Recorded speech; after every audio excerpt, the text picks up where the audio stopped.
My name is Petra Ježová and I am the head of the Eurocenter in Brno, which means that our main obligation is to inform the broad public about European affairs, which means almost everything that the European Union is dealing with. In this seminar, I shall speak about migration policy of the European Union as it is or as it's not, and why. Firstly, I will start with some broad introduction about general models to immigration. What are the main reasons why people are forced or why they want to migrate? Then to start with how it's protected, like human rights, what is the relationship between asylum and human rights, and then to start speaking about the immigration policy of the European Union.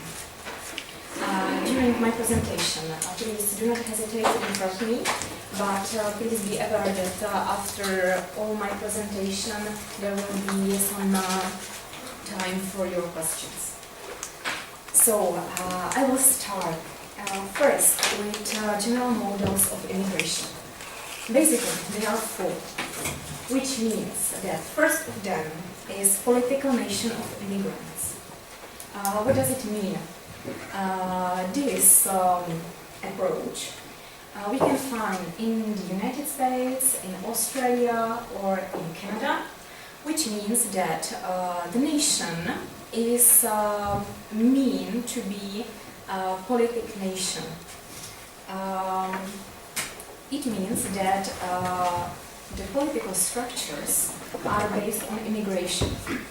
If you are an immigrant and once you are born at that place, you are the member of that state.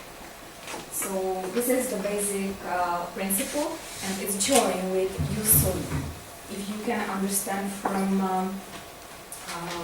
lawyer terms, usually and usually it's another principle of immigration. Then the second one approach is ethnical nation of immigrants. This is typical for Israel.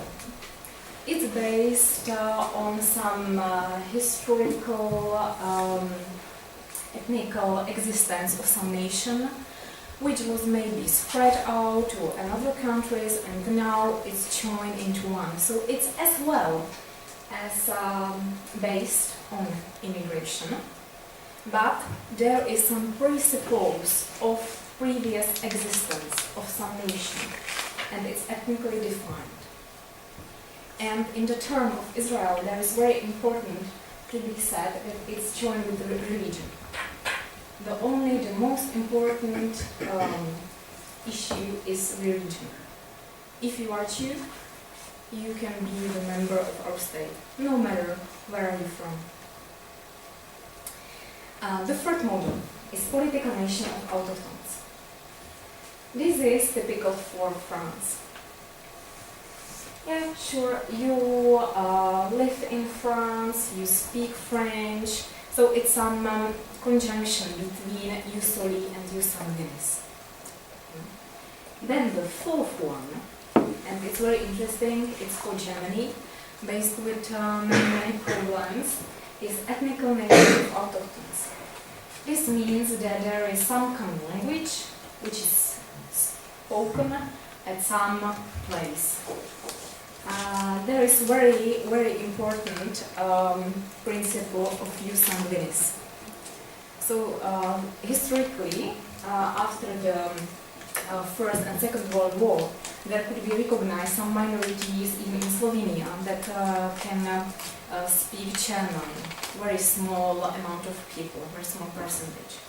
But if you can prove that you are in the third generation German, yeah, like your grandma, grandpa, no matter who, you can still be recognized as German. No matter you have never been in Germany, but you can be German.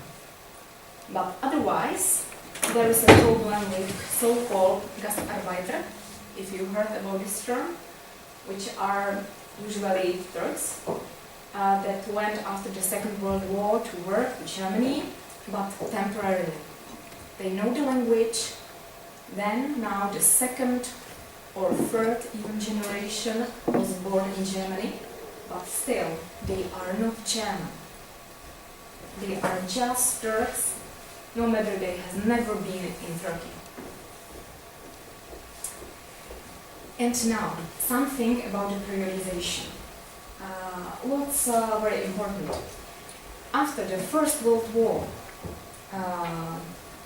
you can know, I hope, 14 points of President Wilson, which was some recognition of nations of Central and Eastern Europe to be self-defined. So this means that there were established new states, like the Czech Republic, at that time Czechoslovak Republic, and other states like Croatia, the Ottoman monarchy of Serbs, Croatians, and this protection of human rights came from the one single principle, and it was that ad hoc minority protection. This was joined that these new states shall protect minorities to secure their area, so to prevent any secession, irredenta, whatever. If you have on your area some minority, you shall protect this minority, you shall guarantee them some rights to secure your area, your state. Yes? I hope it's clear. But after that, the Second World War shown that this wasn't working. Many problems arise, and after the Second World War, 1945, there was established like United Nations, and to the international policy came universality of human rights, which means universal protection of minorities as well, human rights, whatever. But in 1989, it's changing. It's said that after the ice carpet of communism, the problems in the Central and Eastern Europe freeze. Could be, couldn't be. Make your opinion about it. And in 1989, there was like the junction between these two wars approaches. So between this ad hoc minority protection and this universal principle of protection of human rights and minorities. And this could be seen like a clash between these approaches, which is now influencing the European Union, and is maybe the reason why there is at the European Union no minority and common migration policy. Because it's very difficult to set one precise approach to this problem. And now, yes. But there is Schengen, right? Schengen, yeah, sure. Do you want something? I will mention it later on. Okay. In 1945 till 1974, there could be recognized three main reasons why to migrate. Basically, it's labor, economical reasons, political, especially in countries of Central and Eastern Europe. Yeah, this is this abbreviation CEEC. And yeah, like political because of communism and this kind of things. And the third one reason is decolonization. In after the Second World War till 60s, it's like the shift of decolonization. Yeah, people start to be free. Yeah, and this is that not only that colonizers were in that countries, but now there is a change. because the people from these colonies wants to get into that countries, into the Great Britain, into the France, into the Belgium as well, in Brussels, wherever. And this was the big wave of immigrants came. And in 1974, this trend is starting to be changing. Why? Because you have quite a lot of immigrants, pile of them. And what you should do with them? There is now starting to be policy of restrictions. Zero immigrant policy. We don't want any more immigrants. We just need to integrate them. Whatever to do, start to speak with them, want to work to somehow integrate into our culture, into our community. From this is as well many approaches how to do it. I will mention it later on.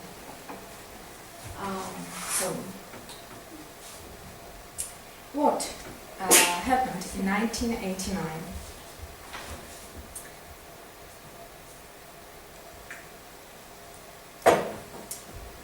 The main shift is in Central and Eastern European countries.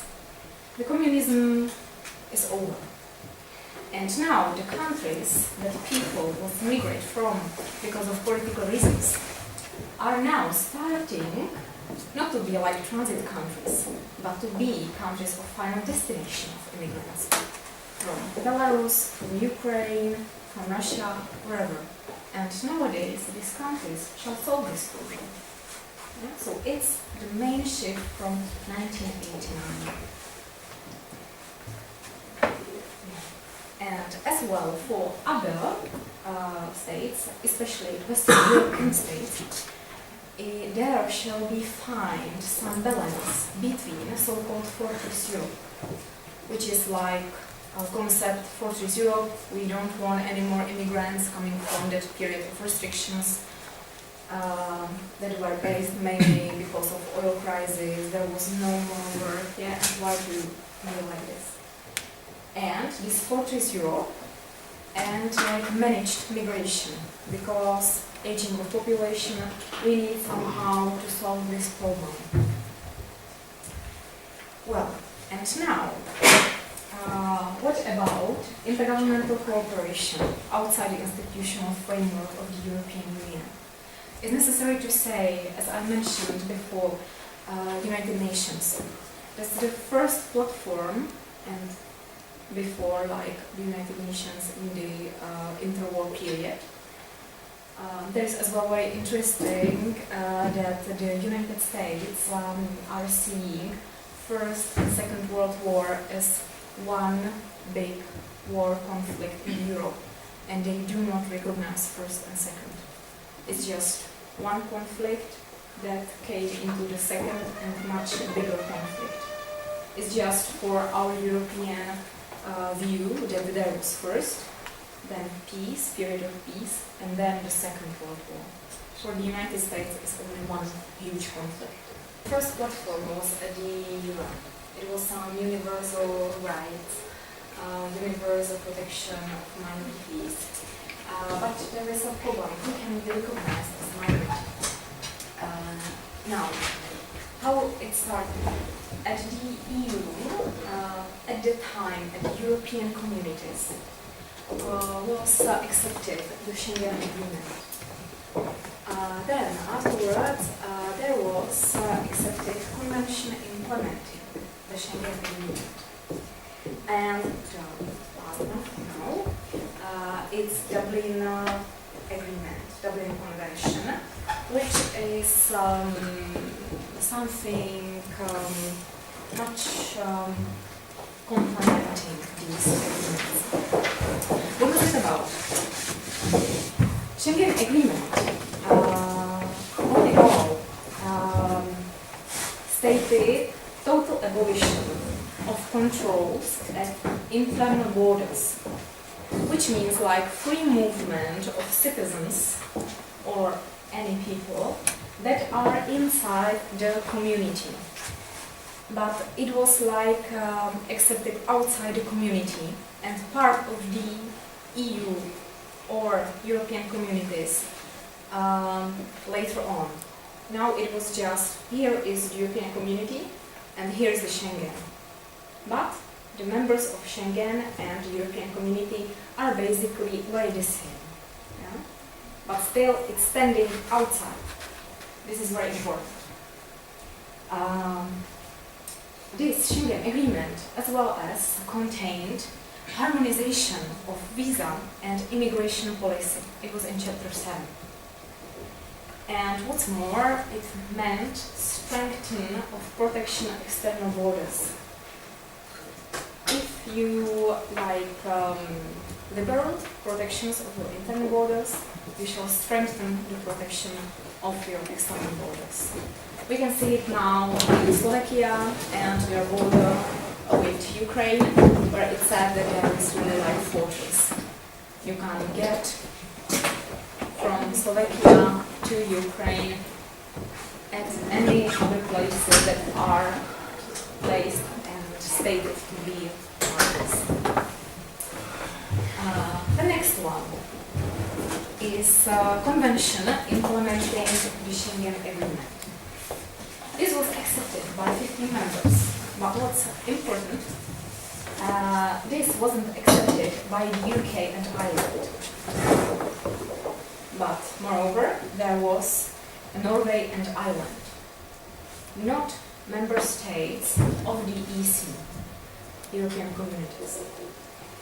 As well as it contained abolition of controls at internal borders, contained free movement of person, and in chapter 7 there was stated responsibility for asylum application. There should be some state that shall be responsible for decision about asylum application. It's joined with the Geneva Convention, which is as well as international and binding much more states than this convention implementing Schengen Agreement. It is necessary to realize these many fields of protection. One international, then one in some community, and then really like the EU, which is binding. And now the Dublin. As I said, the convention, previous one implementing the Schengen Agreement, it wasn't signed by the UK and Ireland. This was changed here in Dublin 2. Dublin 2 binded UK and Ireland. This is all EC, especially like becoming EU members. Their attempt of this bill was to solve two problems: asylum shopping and asylum seeker on orbit. What's it? It's asylum shopping means that when you want to get asylum in countries of the European Community or becoming European Union, you can get several asylum applications in Finland, Italy, Germany, and because these countries have different levels of protection, different measures, you can be successful in one or two, and so you can be much more successful than when you put just only one application. So this was the problem. And as well as on the other hand, it was asylum seeker on orbit, which means that when you give your application for asylum, there was like no one state responsible for decision about your asylum application. This means that you shall be waiting here, then Italy says, no, I don't want to decide about it because before you came here, you went from Spain to Italy, so it's a matter of Spain. Spain says, no, take one from Portugal. And it's like this, so no, we don't want to decide. So now you could have been waiting for a long time. What's the problem with being able to have multiple countries like approve your application for asylum? Like I don't know why that's a problem. The problem is that you have like period you can be decided about your application, and you said like maybe in 6 months that you shall receive your decision. And now the Italy at the end of this term says, I'm not responsible for deciding this asylum application, because before you came to Italy, you went via Spain. So Spain is responsible. And still you are waiting. So then you shall be sent to Spain to ask for your asylum application. And it's, for example, another 6 months, yeah, as it used to be. And then, in 6 months, then Spain said, no, we are not responsible because you went from Portugal. And Portugal said, oh, I think you went from the Great Britain. And it was the orbit, yeah? The asylum seeker on orbit. Oh, okay, so that's the seeker on orbit, but I meant the shopping one. Shipping. Ah, yeah, because what's wrong with multiple people it's approving meant like when you are in Schengen, it's one place, yeah, that you have like external borders, and once you are in, so there should be only one application, not several, because it's one area. Okay. Yeah. That's the main reasoning of this problem. And what's next? Treaty of the European Union, so-called Amsterdam Treaty. Amsterdam Treaty incorporated the Schengen into the European Union. Now we have European Union was based in 1993 by the so-called Maastricht Treaty, and now the Amsterdam Treaty stated this asylum and migration policy as part of third pillar, which is justice and internal security policy pillar. In Article 2, you can see the quotation. Yeah. So this was the main step in communitarization. So we were speaking about Amsterdam Treaty. Then it was succeeded by Vienna Action Plan. Another was regulation of the Council that stated who is responsible for examining an asylum. It says like Dublin 2, because it was previously stated in Dublin, but still it wasn't working somehow. So now it came Dublin 2. Then was BEI, system Eurodec. I will mention it later. Or now. Eurodec is a system which was based on scanning fingertips of the asylum applicant, and you could see from this system via which countries this asylum applicant or immigrant went. Yeah, whether he started in Slovakia or in the Czech Republic or in Poland or Italy, and which way he or she chose. So this was the main plus of the basement of the system, and even the asylum applications were shrinked about 20% because of this system, scanning fingertips of asylum applicants. Then there started a directive of qualification, which was accepted by the Council, and procedural directive. So what's it all about? The basic principles of non-discrimination in the European Union are based at two main points: is nationality and gender. Then there are complementary principles, which are race, ethnicity, age, sexual orientation, disability, or your religion. What about the nationalities? It's stated in Article 12 of Treaty of European Communities that there is forbidden any discrimination on grounds of nationality, on the basis of nationality. What about gender? Gender, it's very, very, very tough, as you can see. But what's the most important in this? In Article 141, you can see the principle of equal pay for equal work. Then there are stated some equal wage, no matter the sex. Work time is the same for the same job and same wage. And Council shall adopt some measures to secure this principle. You can see in some countries it works better, in some it works worse. It's worth to say that it is. In the Czech Republic is one country which has the biggest problems with this principle.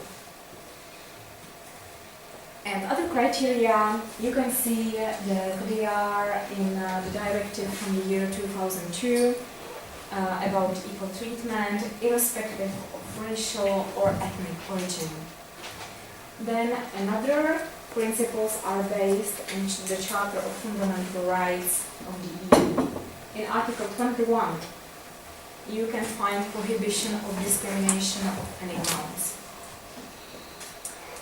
And now, can you tell me what is minority in the EU?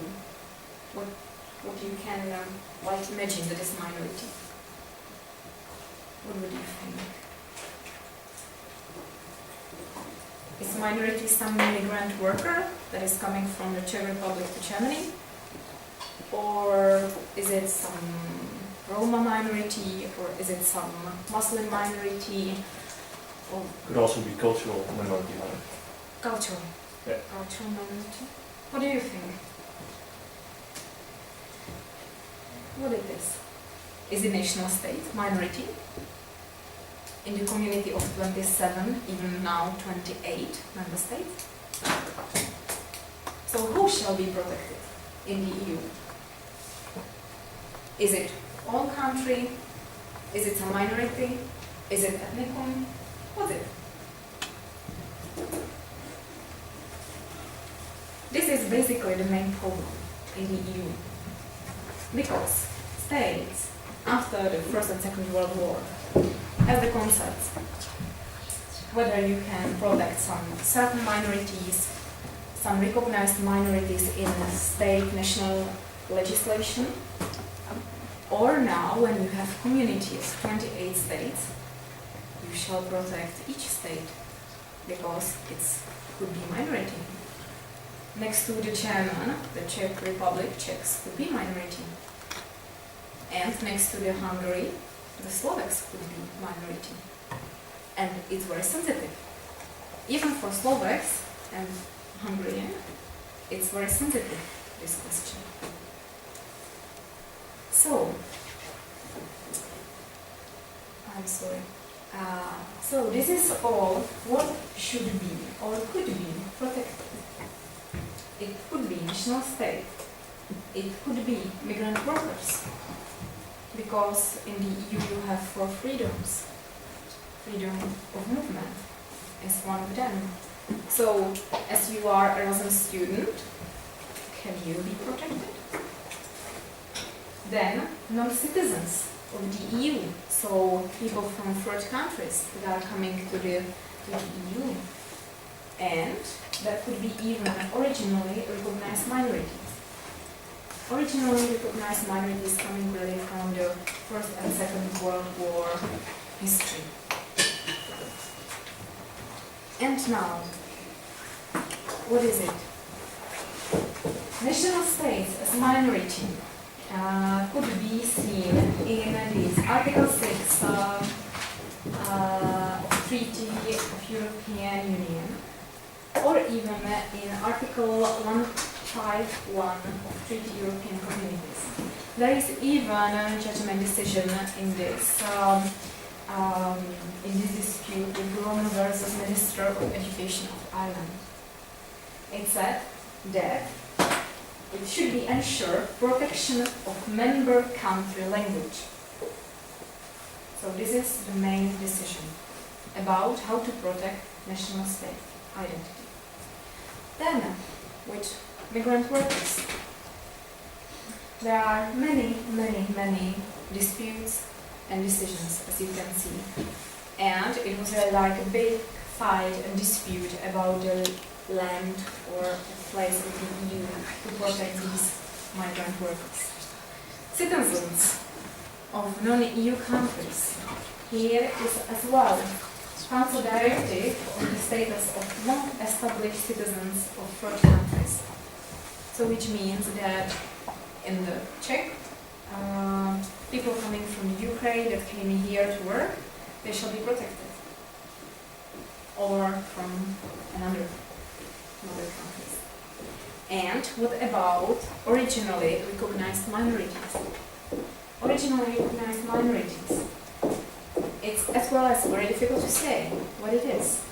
Because we can have single European standard, which says that European law directly defines how large the group shall be considered as minority.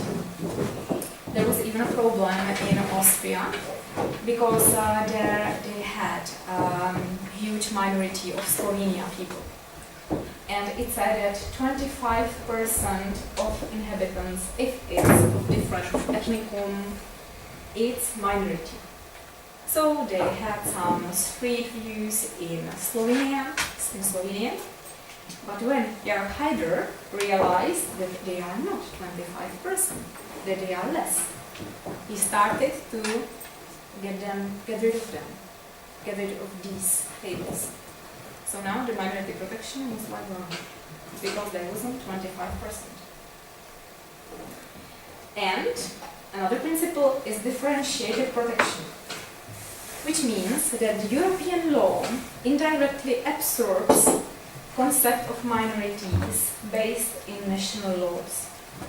So in Hungary law, in German law, in French law, and in this mixture of it. So this means that there is in the EU some double standard. This was mentioned as well somehow in Copenhagen criteria. Do you know Copenhagen criteria? What is it? No one? Part of the things that possible new member states will have to comply with in order to possibly become a member of the European Union. Yeah, sure. So some basic standards what they shall be to get to be accepted into the EU. So this Copenhagen criteria, if you take a little watch about the Croatian accession, it was a very huge dispute about Copenhagen criteria join in the human rights policy because of Balkanese conflicts and this kind of conflicts. They shall really be very binding in this Copenhagen criteria consisting human rights issues. So this Copenhagen criteria was something like, okay, we have some criteria, but it isn't so much binding. But now, in the constitution of the Euro, which wasn't accepted, there was stated in Article 1 and 2 incorporation of all Copenhagen criteria. But now, when we accepted the Lisbon Treaty, Lisbon Treaty, it was very like part of primary law of the European Union. The European Union, all in all, has many executive bodies or procedures how to protect this minority policy. I mentioned already Eurodec. Can you tell me please what was it about? Yes, fingertips, okay. And now we can see another much more executive bodies. So it's Union Monitoring Accession Program, EUMAP. Yeah, where are they going? Why they are going there? Network of independent experts on fundamental rights.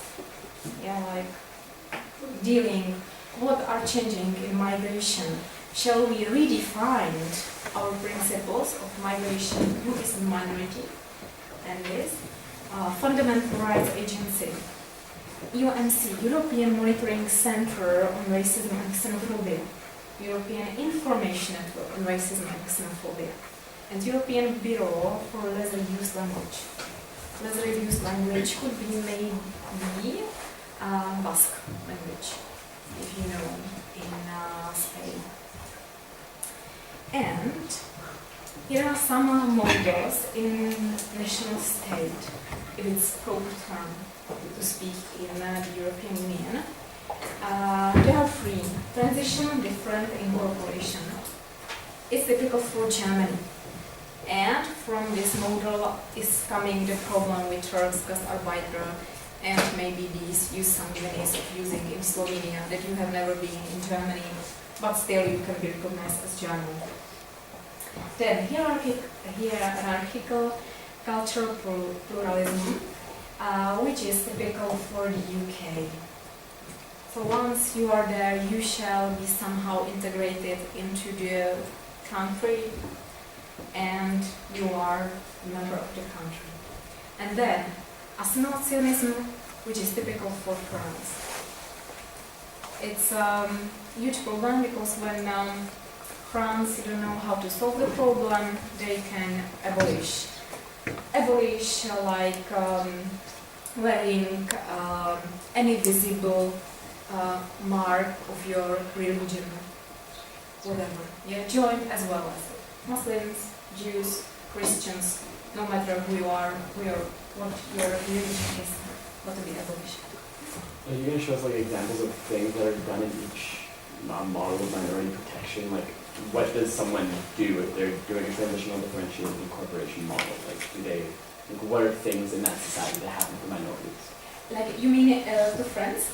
In Germany, you said like that's a model of protection. Well, what are things that happen under that model? Yeah, in this model it means that when you come into Germany, there is now a law that said that from now, but it's a huge problem, really huge. From now, it's I think 2 or 3 years back. From now, people that are born, so as they will get 18, so each like plus 18, they shall pass through tests of German, of some national history, like realist knowledge of the country and this, and they are really very tough these tests. And it's like passing away the problem, because it will be solved in 18 years. Feel like you will become adult, because you are not a kid. But as if you will be adult, you shall get the citizenship of Germany. And then it will be decided whether you will be our citizen or not. If you really live in our country. This is the principle in Germany. And, okay, it's clear somehow. Another slide, it's something joined to categorization. There are 4 groups of states that are dealing in different kinds of minorities. There can be state that has any objective of national minority. It's typical for Slovenia. No definition of minority, but they can have probably, but without definition. The second one, there are recognized minorities, but under some general definition of minority, coming from the Geneva Convention or other. It's Czech Republic, Hungary, Slovakia, Austria, United Kingdom. Then there is recognition of minorities enumerated in legislation. So state has stated who is minority and who is not. It's in legislation, and now we are like recognizing minorities. It's typical for Sweden, Denmark, Germany, Italy. And the last one is that state has no minorities at that area. Like stated, we have no minorities. No matter where are you from, we have no minorities. And it's typical for Luxembourg, Malta, Liechtenstein, and France. Do you know on which of those 4 points does the Netherlands fit?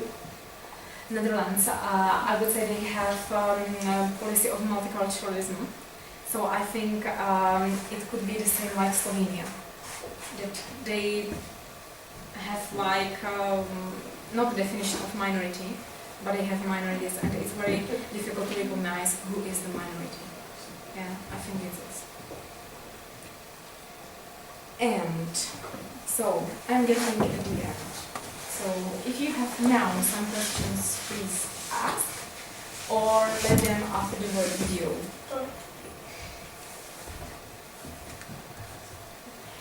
So video, it will be, there will be Vivian Redding, Eurocommissar, and she will be dealing with Roma question, integration of Romas, which is a huge problem in Czech Republic, but it's not such a huge problem in Spain, because there is integration of Roma citizens going well.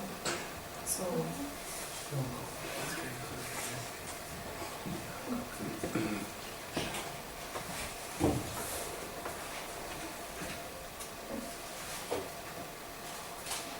I'm looking to get insight, because those NGOs are working on the ground.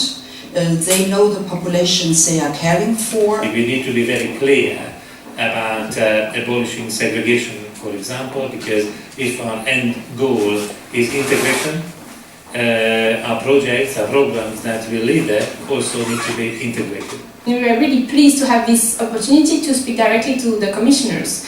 And basically they presented us what will come in the next weeks. That means their progress report on the national Roma integration strategies, but also the Council recommendation they will do to member states. Well, there are two yawning gaps. One is very insufficient national Roma integration strategies, and the other is the link between the national level and local implementation.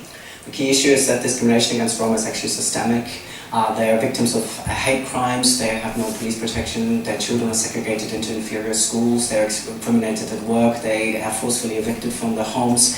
None of these things need to happen. The EU framework has put in place a set of expectations and obligations on member states, and now the key is to see that those expectations are fulfilled. I think it's very important to acknowledge that Roma are discriminated, and that Roma are not only those poor and those in need.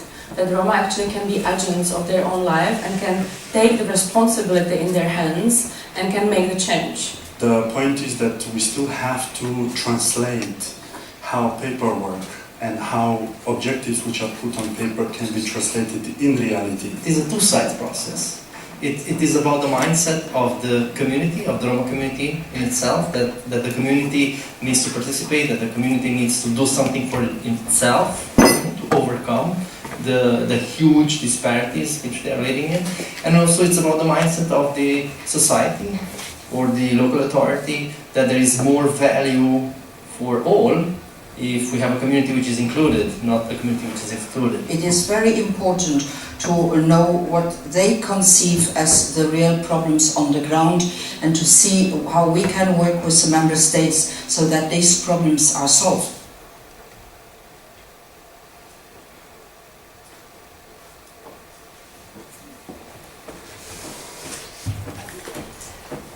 So, that's all from me. If you have any questions, if you don't have any more questions, I thank you for your attention. I wish you a fruitful debate here in London and a nice week here in Czech Republic.